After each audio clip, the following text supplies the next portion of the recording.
Well, thank you everybody for coming to today's brown bag lunch from the Gender Equity Initiative at the ABAA. We appreciate you coming and spending an hour with us. Today we have a wonderful guest, actually one of our members. Jim Owens of Thorn Books is going to be talking about marbled papers, when, why, and how. I'm going to give a little bio of Jim, and then I just want to remind everybody that if you want to ask questions, just put them in the chat box, and we'd be happy to discuss them at the end of his talk. And if you really need to ask a question, you can raise your hand, and the headquarters will help you at the end of the talk ask your question. So Jim Owens, associate member of the ABAA and principal at Thorn Books, and his wife, Lynn Owens, full member since 1987. Jim's education journey is a testament to his intellectual curiosity, with an undergraduate degree at St. Mary's of Moraga in philosophy, Latin, English, and vertebrate zoology. Jim, also a doctorate of jurisprudence at Ventura College of Law, has been involved in many volunteer works in public radio and television and for the Postal History Museum Foundation in Tucson, Arizona. Beyond his professional pursuits, Jim's interests spanned a wide range, from bookbinding and restoration to gardening and playing the organ and harp. Today, Jim will delve into the short overview of paper marbling from the earliest known types in Japan. Jim, how do I say this? Suminagashi. Suminagashi, through the rise and development of the Turkish marbling ebru. And finally, a brief look at some modern work by noted marbling artists. Along the way, we will visit the marbling process, speak to at least the more common patterns, and examine a few reference books. So here we go. It's all you, Jim. Thank you, and greetings from Tucson, Arizona. I want to thank the Brown Bag people for giving me this opportunity to chat a little bit about one of my favorite subjects. And I want to especially thank Jim, who has agreed to deal with the slides, so I won't mess them up. Today, we're going to talk about marbling paper, or marbled paper. And I have to tell you, you could talk about this stuff for days, weeks, even months, and never get to the bottom of it. But we only have a few minutes. So I'm going to sort of try to rush through an overview of everything. I'm going to have to skim over some subjects. When I do, I intend to tell you, give you some ideas of how you can pursue them in case you want to do that on your own. So the question I like to ask is when, how, and why. And the kind of marbling we tend to see in our books is what we call Turkish marbling, or ebru. It actually is known from the beginning of the 16th century. But before that, there was a totally different kind of marbling being done in Asia, and specifically Japan, called suminagashi. Suminagashi. Suminagashi. And I'll forewarn you that suminagashi is a generic name. I think it means something like painting on a cloud, but different colors, different patterns, they all have different names. And if you want to pursue those, you can look up Japanese marbling or suminagashi, and you will find it. The why of Japanese marbling, as far as I understand it, is artistic. A paper was marbled, and then after it was dried, a calligrapher would sit there and put some wonderful lettering onto it, a piece of poetry, some literature, and all of that. And it was purely artistic. The how, that is deceptively simple. You only need 5 things. 6 if you want to use turpentine. First, you need a piece of paper that you're going to marble. Second, you need a shallow tray, a little bit larger than your paper, not deep, at 2-inch max. 3, fill your tray with water. 4, ink. Japanese ink. Black ink was used in the beginning. When it hits the water, it turns into wonderful shades of gray. Fairly soon, they added blue, ochre, even red. And now the problem area, number 5. You blow on the water, you create little ripples and patterns, or you use a stylus, or you use a feather to get the pattern you're looking for. And you might even use a few drops of turpentine to help the ink disperse. And if you do it right, you will end up with something that looks like this. One time, Phoebe Easton, a name you'll hear again, showed us her guest bathroom, which was papered floor to ceiling in hand marbled suminagashi. And it was stunning, absolutely stunning. So there we have Japanese marbling. Going over to Turkish marbling, I've already told you we know it from the beginning of the 16th century. And this dating business, nobody sat down there and wrote a note and said, okay, today on January 14th, in the year 1502, I invented marbling. No, we have to look at the survivors and try to date them as best we can. And right now, that's early 1500s, very early. And then from the Ottoman Empire and Persia and surrounding countries where it originated, it spread into Europe. Um, Now there's new evidence coming out that it was known in India in the mid 16th century.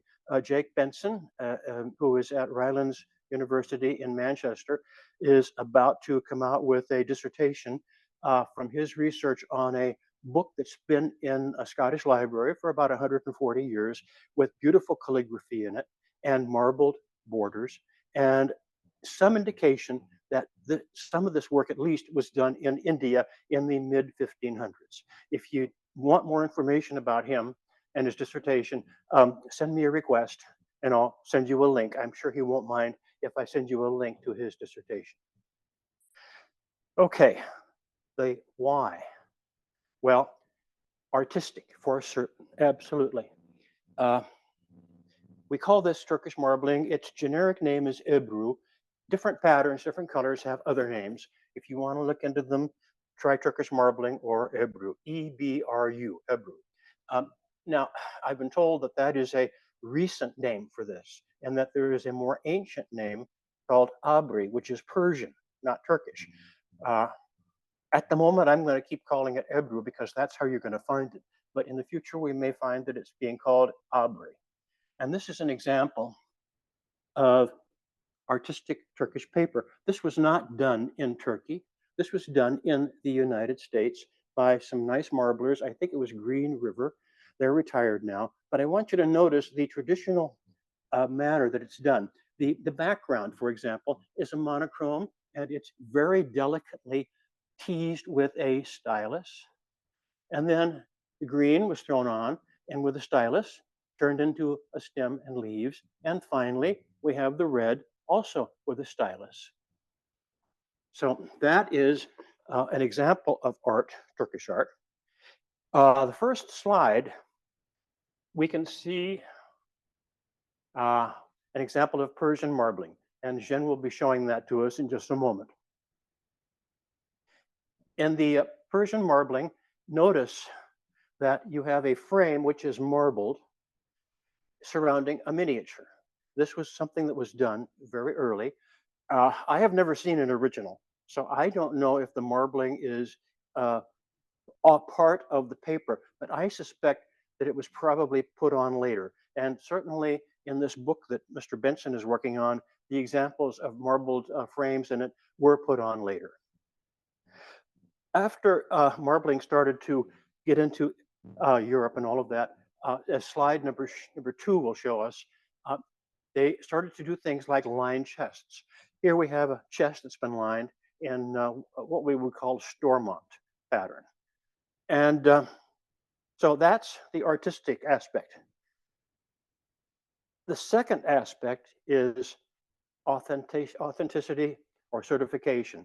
Marbled paper is known to have been used to print official documents or handwritten official documents with the idea that they are therefore genuine and not forgeries.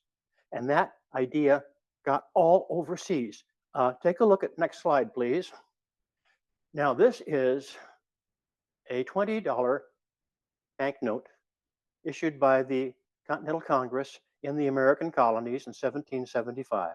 And notice that long band of old Dutch marbling right there on the side. Tell you it's real. So there we have 2 of the Y's of Turkish marbling. Number 3, of course, would be the book arts. So we can put the slides down because now we're going to talk about uh, how it's done.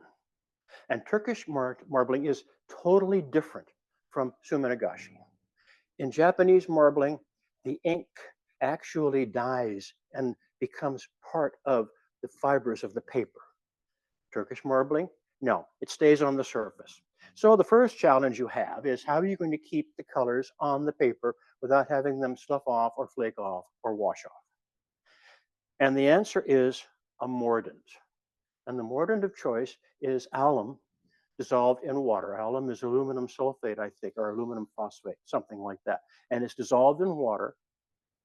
And then it is sponged onto your paper that you're going to marble, preferably with a sea sponge. All of the books say don't use a brush, don't use a cloth, don't use a spray bottle.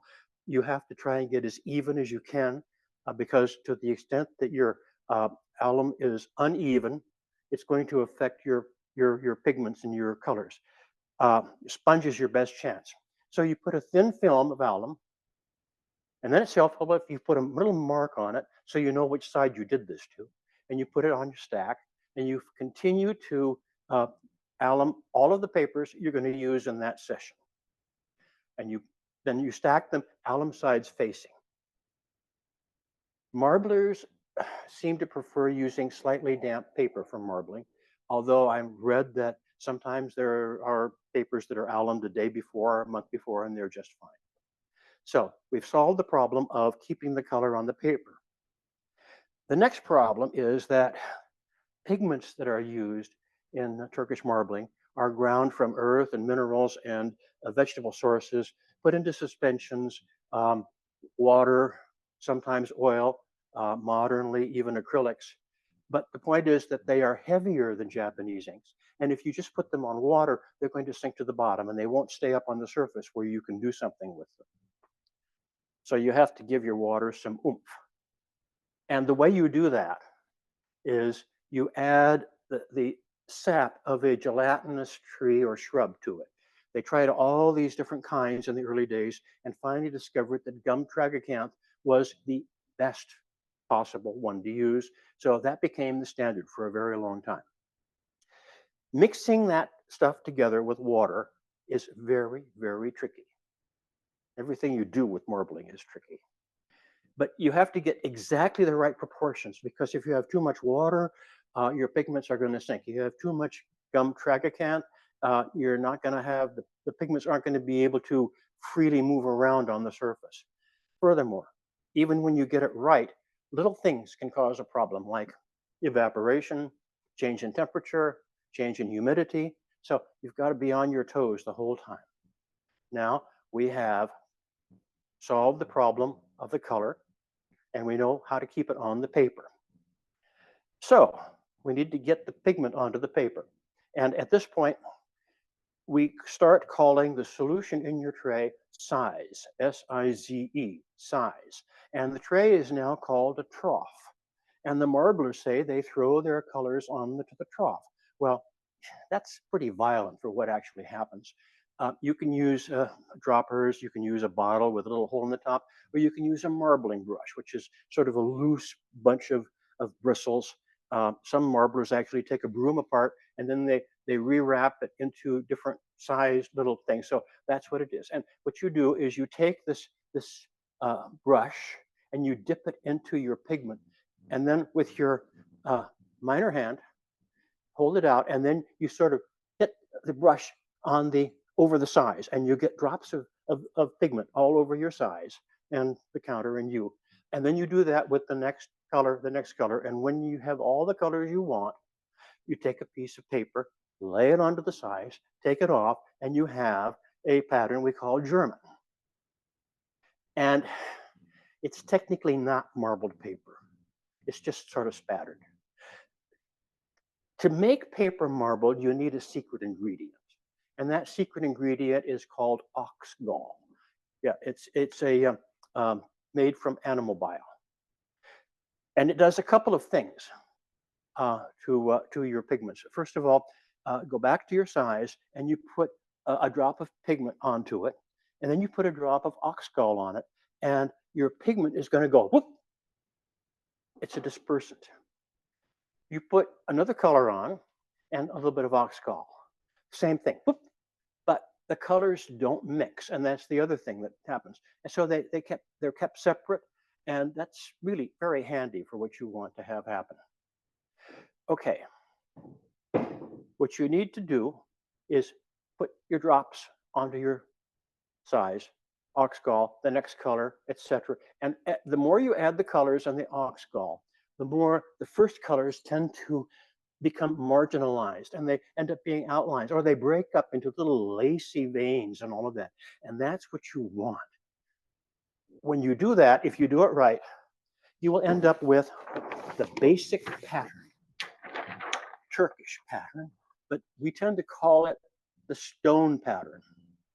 Now, if you add a little bit of oil and soap and a couple of other things to your last color, it will create a little white outline around these shapes. And then they call it the shell pattern. Or you can sit there and add a little bit of turpentine just at the very last thing. And the next slide is going to show you the Stormont color. Stormont's an interesting name. The books are all agreed that it was invented in Ireland or France in the year 1750. And yes, there's a Stormont in Ireland, but it's nowhere near Dublin where they say it was invented, and could be French. Whatever it was, the English loved this pattern. They tended to use blues and blacks, but this is Stormont, and it's noted for the little white dots that are there. Now, if you take the regular stone pattern and you take a board with some dowels or nails or pins in 2 layers on it, think of like a maybe 2 inches wide by maybe an inch, and then you have two sets of these nails or pins or toothpicks, and they're offset, and you go and make little wavy circular curlicue wave circuit, and you do this all over the top of your tray. You will get, as the next slide is going to show, the peacock pattern. Okay, and I want you to remember this pattern, because note that over the top where the arch is, it's all smooth. You have little parallel arch lines up there, and somebody thought that looked like a peacock, so that's what its name is. On the other hand, the slide can come down now. On the other hand, if you take your stone pattern and your last color, you add a concoction of a bunch of stuff, but the main ingredient is creosote, a wood preservative. You end up with sunspot. Now, sunspot is also known as owl's eye, and it's a very arresting pattern. See the little rays coming out?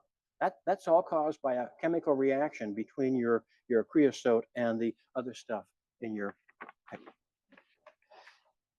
On the other hand, if you go back to your basic stone pattern and you get your stylus out, or you can use it with a comb too, but with a stylus, and you start making little curlicues all over the place, you end up with the snail pattern, or the French curl, or escargot.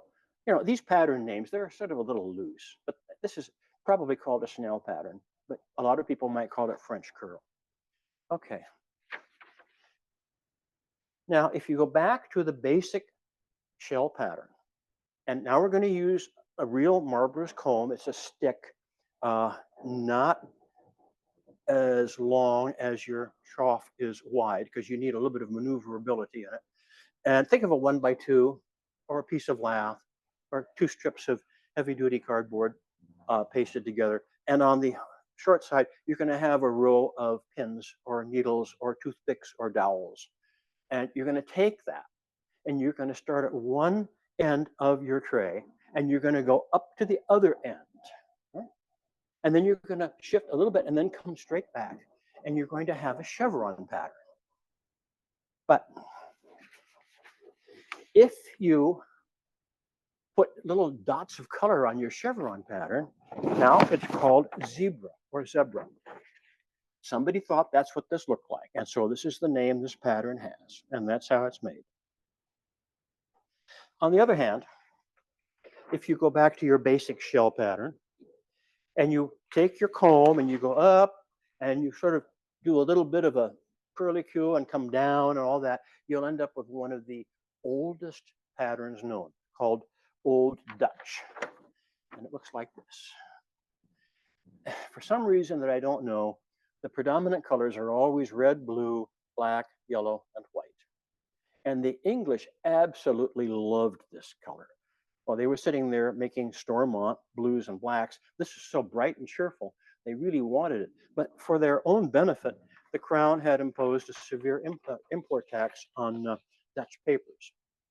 Well, that didn't faze the Dutch a bit. They found out that Dutch toys didn't have such an import tax, so they just started to wrap their toys in this old Dutch paper and ship them to England. And when they got to England, they were unwrapped very carefully, pressed, and used duty-free in the book trade. If you take your old Dutch pattern and do the little curlicue bit, you end up with a paper that is usually called French curl, although a lot of people would just call it, Old Dutch or Special Old Dutch or Fancy Old Dutch. And it had a lot of uses, very handy. Now, you go back to your basic pattern with your comb, and you do the up, and you do the back, and you little squiggly bit, and then you turn and go crossways. You end up with one of the most common patterns that was ever used, and it's called non-parallel. If you remember your French, you remember that non-parallel means no equal, and colors are not a problem. Just about any color will do. It's a little bit finer than Old Dutch, and it's very much used, especially in the 19th century. You remember the peacock pattern I told you to remember? Okay, well, if you do that same little technique on non-parallel, you end up with a bouquet pattern. And notice that the arches on the bouquet pattern have little frills on them. That's because the non-parallel pattern is showing through to the bouquet. Once you do that, you can have a lot of fun.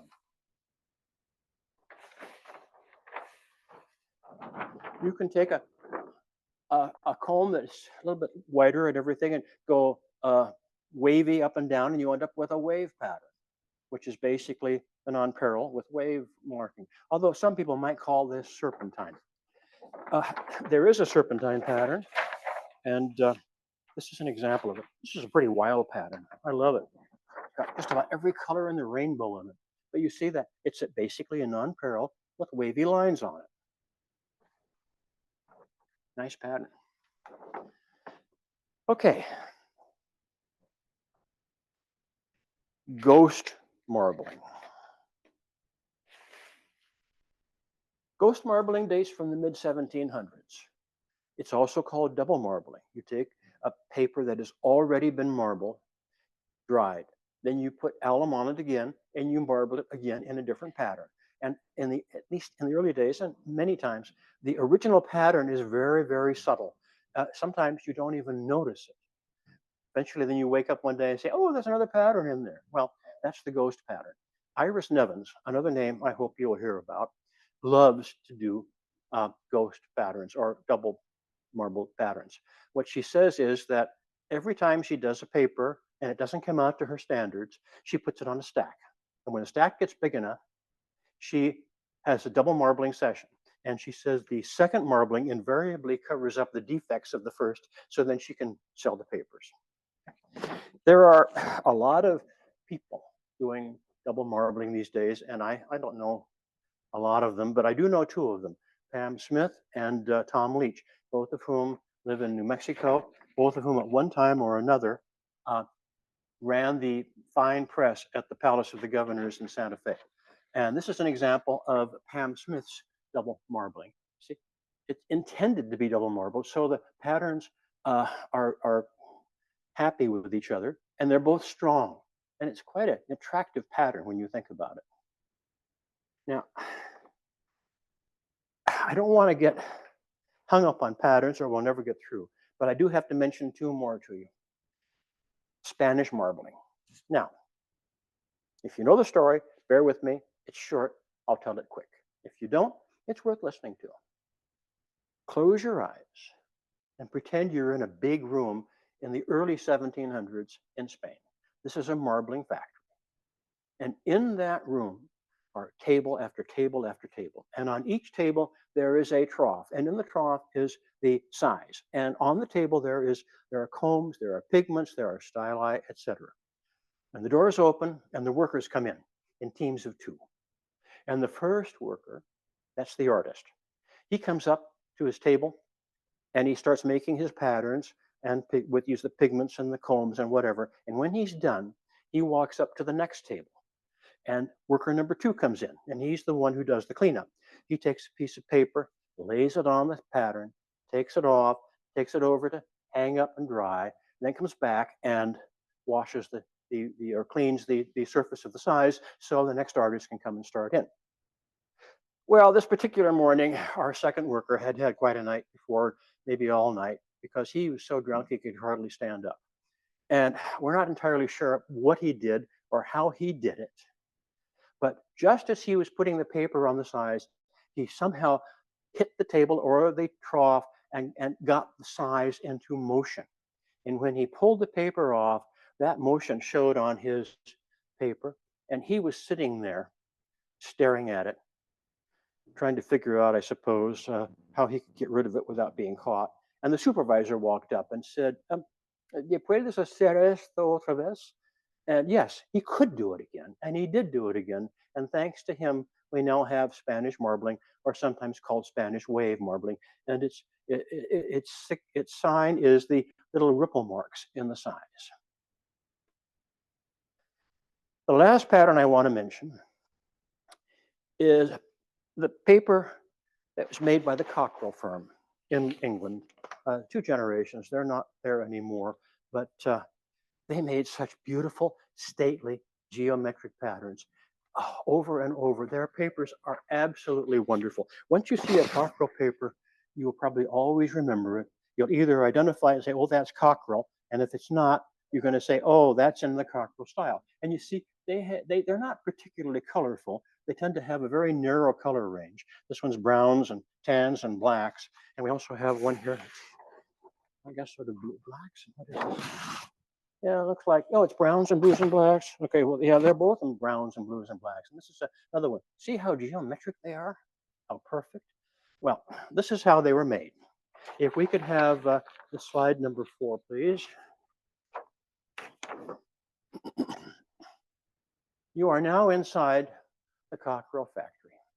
And this is the artist. And he has this contraption there in his hand. It's really, I think it's probably wood, but it has little cylindrical protrusions on the one side, the side that's away from you, and they have a sort of a blunt cone-shaped end. And he has just put that into his pigments and gotten them onto the little tips, and he's about to put those onto the size which is in front of him in the tray.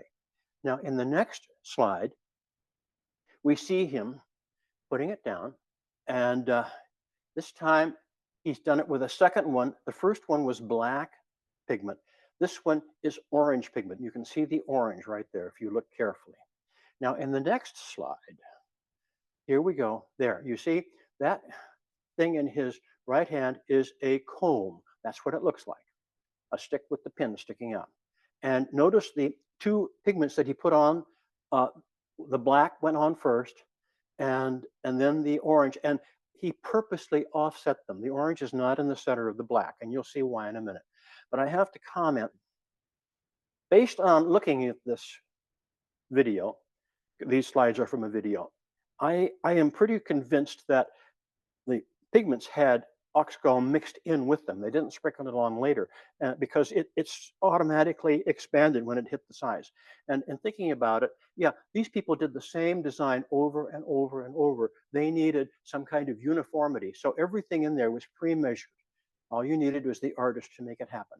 So now in the next slide, we see what he does with the comb. And you see, he's pulling it towards him. And as he's pulling it towards him, you see how the pigment just sort of makes those cute little parallel channels. Also notice he's skipping every other one. He's only hitting half of those little dots of orange and black. So in the next slide, we see him coming back. And now he's created a chevron pattern. He's hitting the ones that he didn't hit the first time. Okay? In the next slide, here he's placing his paper on. And I want you to notice, you can't see both of his hands, but you can see the one down the lower right. That is his minor hand. He's right-handed, so that's his left hand. And he is holding one corner of that paper close to the size. The other hand is holding the diagonally opposite corner of the paper high. And he is about to lower it and a bit of a rolling motion onto the surface of the size. And that is needed. It's something that requires a lot of practice. But the reason for it is you want to eliminate or at least minimize air pockets, air bubbles, because they will ruin your design. Now, in the next slide, he's going to lift it off. And there it is. It's a little dull, but that's only because there's excess size and pigment clinging to it. So in the next slide, he hands it over to his assistant who is washing it off. As I said, this is from a video and it's in the public domain. You can find it on YouTube. It takes about 20 minutes and they do several different kinds of marbled paper.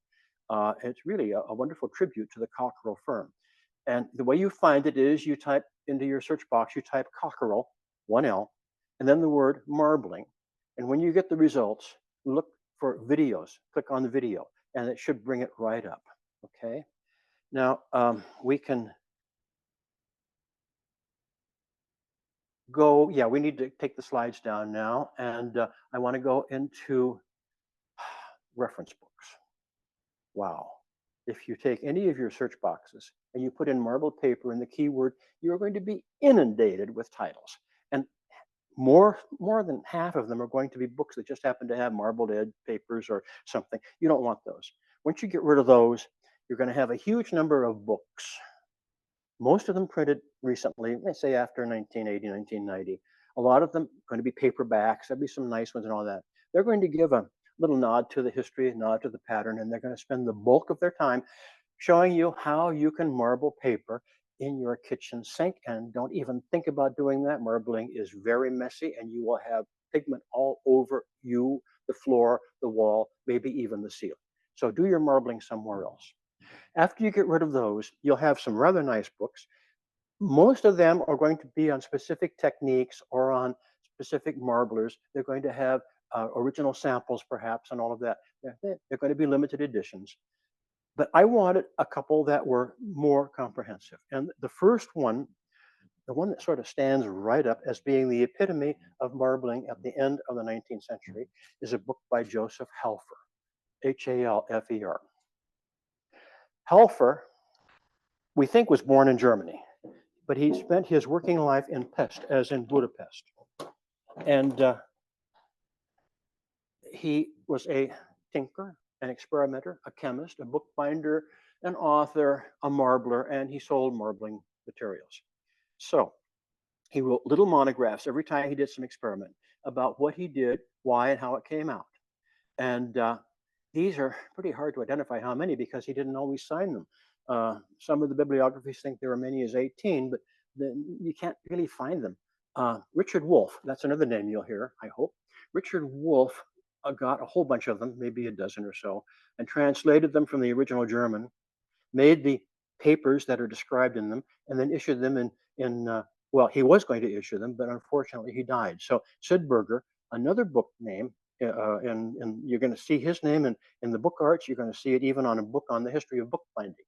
He finished Richard Wolff's book, got it published by Oak Knoll. Here it is, and it's called just simply Joseph Helfer.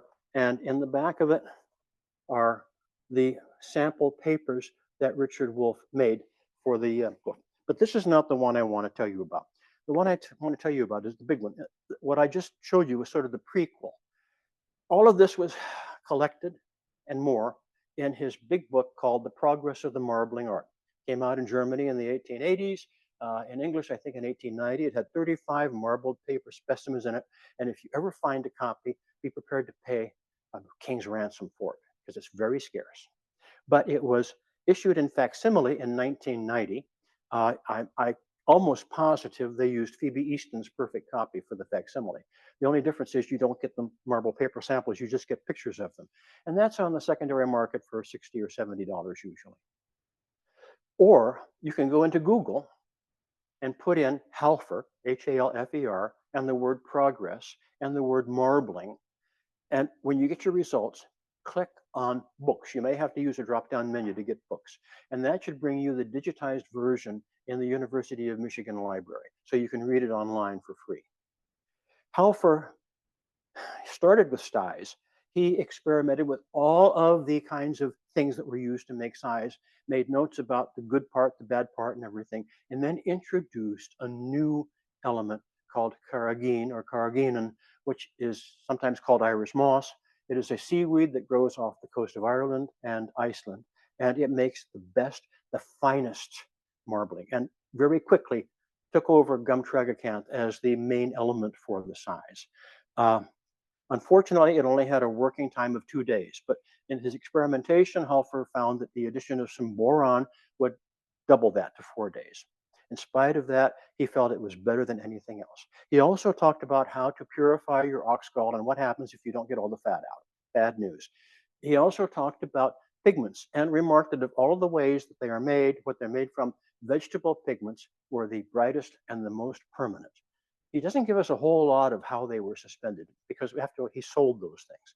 So he was sort of the epitome of marbling as it was. There were books before him. There are not very many. Sometimes they're not very important. They're not great. And a lot of times people were afraid to write about it because these trade organizations were very unforgiving of people that blabbed their secrets. 70 years later, Phoebe Easton got the marbling bug, found out there was hardly anything about it. Halfer's book came out at a very bad time for marbling. It was in decline. Tastes were changing. Some of the patterns had been mechanized. The pool of hand marblers was severely diminished. All of these things. So by the time Phoebe came along, there wasn't a whole lot that was modern. There was no comprehensible thing. So she decided to fix that. I think Muir Dawson probably nudged her along because the book was published by Dawson's. And it was printed by Catercraft, now sadly a memory, but it's covered in what we call crash canvas and has an inset on the cover with a sample. I will tell you, I've seen a lot of copies of Phoebe's book, and I've never seen two that had a sample that even looked like any of the others. The book has marbled samples in it and colored plates, and she goes through the history and brings the bibliographies up to date. It's a good attempt. And it sort of sparked an interest in marbling. So those are the two big ones that I want to mention as far as pioneering works in marbling. The main reference, Richard Wolff. You remember him? This is printed by, I don't know. I can tell you as soon as I look here. University of Pennsylvania Press, due to a grant from the Rosenbach Foundation. This goes through the history and it goes through the development of marble paper through Europe in great detail. I've never seen another book that talks about the spread of marble paper in European countries like this one.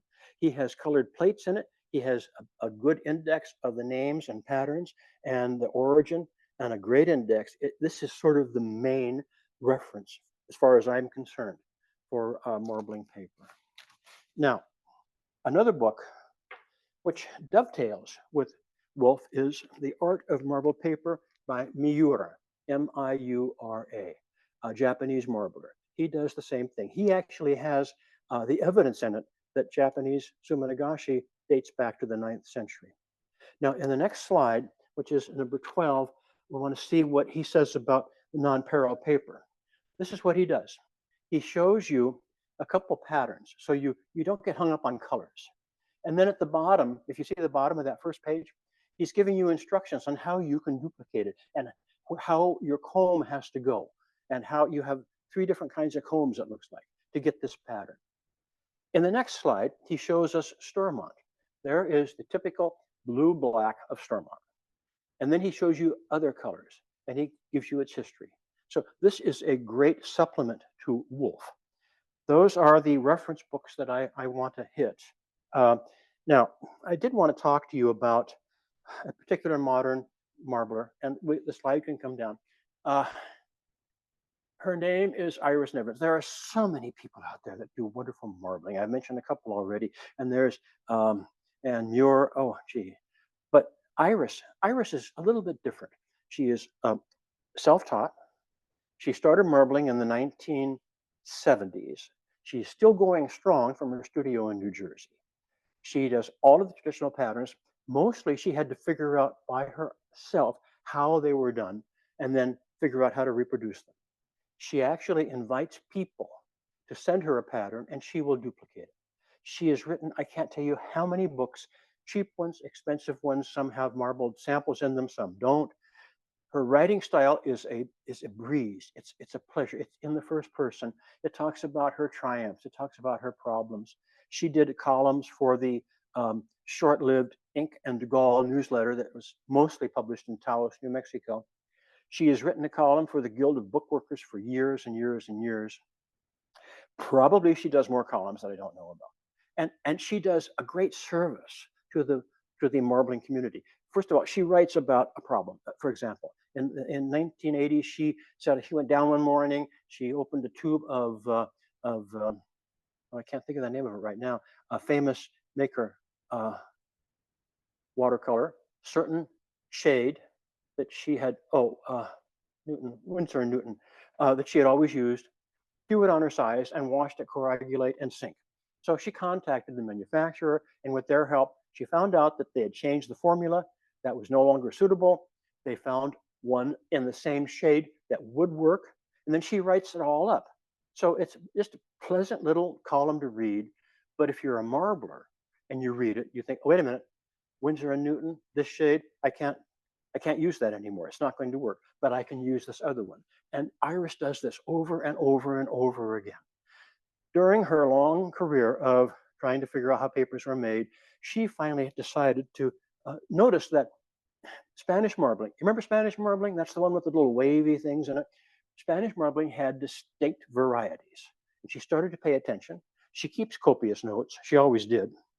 And so then she finally put them all together and discussed them and made samples and had it published by Oak Knoll, and it's called Spanish Marbling. Okay? And in the back, she has the marbled paper samples of each variety and why it's a different variety. So those are the books I need to talk about. Now, if we can go up to the next slide, which is number 15, I want to show you a local, or rather, the next, I think the next slide, yes, not this one. Oh, there we go. Thank you. This is by Tom Balbo, who is the artist, director artist of the Morgan Conservatory in Cleveland. He usually makes paper. He handles the conservatory. He has workshops, but sometimes he marbles. And this is an example. And this is huge. I think it's about 16 by 20 or 18 by 25. It's absolutely wonderful. He had a marbling session one time with a Spanish marbler called Antonio Velez. Actually, his whole name is Antonio Velez Celemin, Celemin. This guy is wild. Can we take the slide down for a second? Yeah, this guy is wild. Look what he does with his colors. Wow. I gotta tell you, I wish I could see him work. Isn't this wonderful? And one more. Probably the wildest of all of them. If you can, he has a Facebook page. You can see what he does if you want to search his last name. Now, slides are down. Good. I want to show you this little thing. Did you know that you could marble on fabric?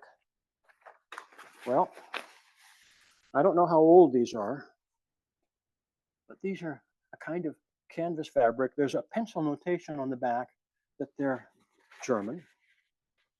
And here's the other one. I know that In the early 20th century, John Henry Nash issued at least 2 books in San Francisco with marbled cloth coverings. I don't know quite how it's done, but I did look it up in a book. Believe it or not, there's a book by Cohen called Marbling on Fabric. But they say use acrylics, and otherwise it looks like the same procedure. I think these predated. I think acrylics are what, 1940s, 1950s. These look to me like they're much earlier than that. So they're probably oil or possibly some kind of printer's ink. Okay, these little guys. Aren't they cute? They're marble paper for miniature books. They're beautiful designs, just like, here's one, probably museum quality. I don't know what I'm going to do with them. Jen, could I have, I'm sorry, I think I have it out of sequence now, but could I have slide number 14? There we go. I just showed you the paper and I'll show it to you again. See how tiny it is? This is an enlargement of the snail pattern on this one. It's beautiful. It's great. Okay. I want to talk to you now about a book that's just come out by the Conversation Tree Press. And that's all, they have a website called the Conversation Tree Press there in Toronto. And if we could put up slide number 17. They've only issued about 6 books so far, but they're beautiful, and they come in 3 different flavors: the regular edition, the numbered edition, and then the very special, in this case, the lettered edition. This book, everything they do with their books speaks to the subject matter, and this particular book has end papers that are marbled by Freya Scott at Paperworlds. .co.uk. She does wonderful marble papers, but this one was based on a microphotograph of the brain of a mouse. And you remember that Algernon, this is flowers for Algernon. Algernon was a laboratory mouse who underwent brain surgery. So that fits with the subject, and it's very imaginative. I want to talk about Robert Wu, W-U, in the next slide. He is a young man. I think he's Taiwanese, and he operates in Toronto, Ontario. He's an accomplished cellist. He binds artist books beautifully, and he comes with marbled paper, and it's very different. Look at that. This is something called his wise oak tree, and these are big. I have to tell you, we are fortunate to have his red dragon. So you see how big they are. Can we take the slide down? And we'll show you. This is his red dragon. I hope I can get you a good picture of it without too much reflection. Now, if I come closer, you're going to see that basically it's a non-paro pattern and a Spanish wave technique added. And then, of course, that dragon's head with ink. It's a wonderful thing. I have only one more thing that I want to talk about, and then I think we're going to be finished. And that is the subject of glazing marble papers. I don't think in the earliest marble papers they were glazed, but certainly by the time you get to the 19th century, you open your book and they have this nice little shine on them. And I've often wondered where that came from, because modern marble papers don't have that. And it's just something that stopped. Well, in the early days, I'm pretty sure some poor soul would sit there with an agate burnisher. This is an agate burnisher.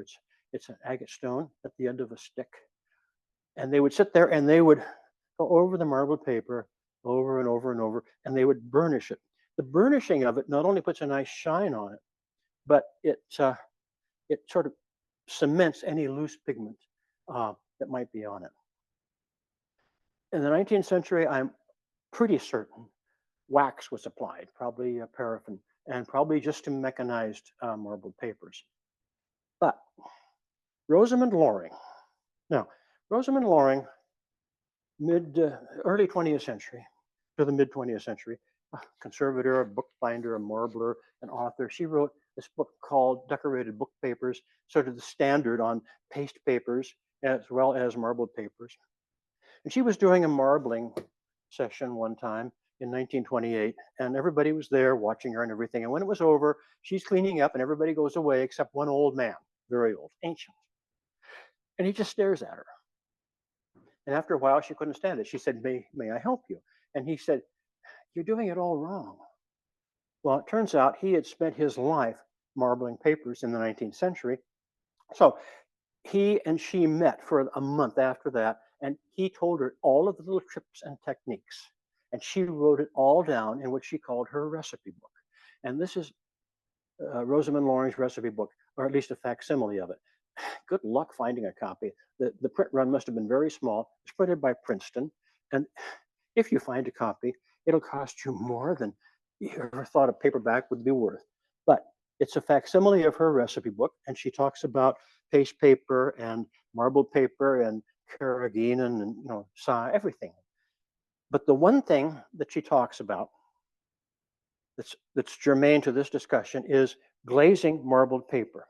And this man taught her to use something called milk wax. Milk wax is either a heavy liquid or a loose paste. But we have some here. We just take some and put some on a cloth. This is the consistency of solid yogurt. If I put it on my cloth, you see, and you rub it on the cloth like that, and then you take a clean part of your cloth and you buff it. That, I don't know if you can see this or not, but can you see that part that I just did? That is, look at that gloss. That's how it was done in the old days. And it's very simple to make. All you need is two things. You need old-fashioned soap. This is ivory. Nothing in it, just soap, just plain old soap. And you also need beeswax. This is a 100% beeswax candle. And you take little pieces of your soap and shavings from your beeswax, and you mix it 4 parts soap to 1 part beeswax. And then her recipe says you cover it with a pint of water, which is a problem because she doesn't tell you how much soap and beeswax to use. Well, when I made it, I made a cup of soap shavings and a 1/4 cup of beeswax, put it in a saucepan, covered the whole thing with water, and then a little bit more. And then you turn the heat on. You don't want to boil it. You just want it to warm up to where the soap dissolves and the beeswax melts. And then you stir it to get it to blend. And as soon as it's blended, you can decant it. And that cup and a 1/4 gave me 3 tubs of this milk wax. And I've gone through the first tub almost. And that was 5 years ago. So you get a lot out of it. And with that, I want to say thank you very much for letting me chatter on about marbled paper. I had thought I knew a lot, but in preparing for this, I picked up a few new things, and I thank you for that. And back and over to Lizzie.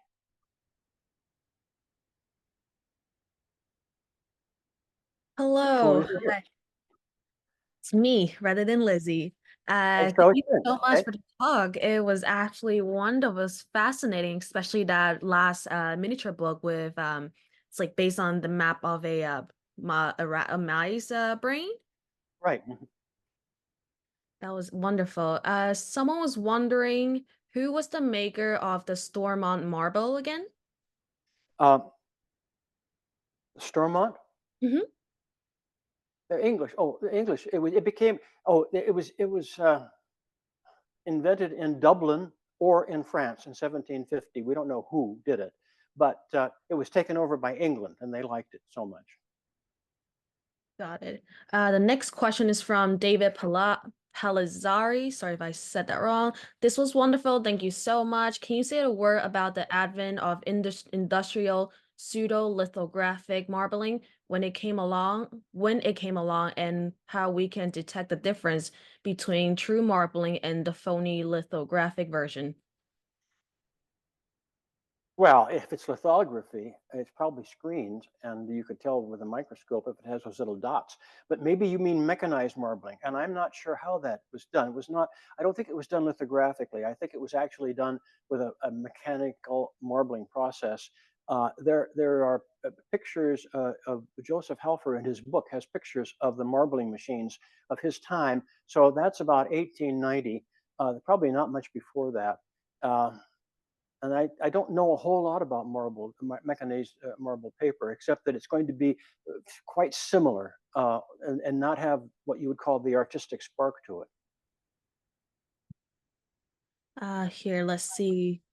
Roger Friedman. Roger asks, please repeat the name of the substance that can be double the expiration date of carrageen? Carrageenan, it's an Irish word, Carageen, or Caraghen. In Irish, it's Caragin, and it's pronounced Carrageen or Carrageenan. Oh, you mean the preserver? Oh, okay, boron. According to Joseph Helfer, some drops of boron extends its life from 2 days to 4 days. Okay, anyone else questions? I was wondering how identical can each like pattern of marble paper be when they come out production? Seems like there is some kind of a very meticulous system with creating the patterns, but how identical can each paper be? It seems like a one-off, They are all one off, but the people who marble papers to sell tend to have a set way of doing it. The combs for different patterns, I don't know if you noticed in the cockerel thing, there's a whole rack of them in there, but they have different distances between the pins, and so different patterns they would use different pins for, and the trough is always going to be the same size. I don't know how to answer it. They are all hand done. They all have variations. Even the cockerel papers that are probably the most uniform all have variations because of the pigmentation and all of that. So yes, but they come close. Thank you. Let's see. A Lacey, do most marblers make their own combs? I don't know. They sell combs are for sale, but yes, I don't know. I think no, probably they buy them. I guess depends. You could. It depends on. I don't know. These people that marble are very inventive, and they might not find the comb with the exact distance they need between the pins. So yeah, they would make their own. They're easy to make. Great. Any other questions? Feel free to send in the chat box. Good. Great. Well, thank you so much for another wonderful brown bag, Jim. It was My pleasure. Thank you. Thank you for inviting me. of Okay. course. Everyone's saying their thanks in the chat. Many thanks for a wonderful presentation. Absolutely amazing. Thank you so much. Anyone else who, similar to Jim, have a passion topic they want to talk about, things like that, send us an email at hq@aba.org and we can arrange a brown bag lunch. Okay. All right. Awesome. Thank you so much. Bye. Bye.